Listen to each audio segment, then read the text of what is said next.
હું મહેંત શ્રી શ્યામ ભારતી બાપુ નારાયણ આશ્રમ અને આ સંસ્થા શ્રી ચપલેશ્વર મહાદેવ મંદિર નારાયણ આશ્રમ માંડવી કચ્છના મેનેજિંગ ટ્રસ્ટી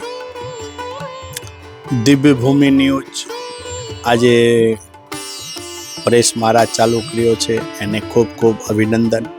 અને સાથે સાથે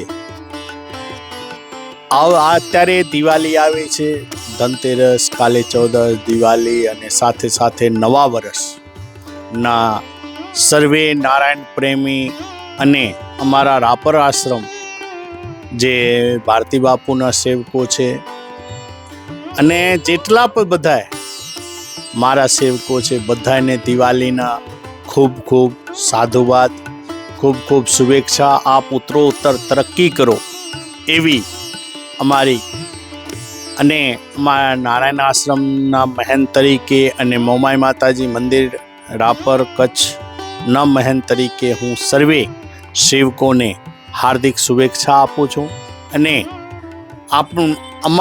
આપના ચેનલના માધ્યમથી આ શુભેચ્છા જન જન સુધી પહોંચે એવી શુભકામના આપો છો। ઓમ નમો નારાયણ।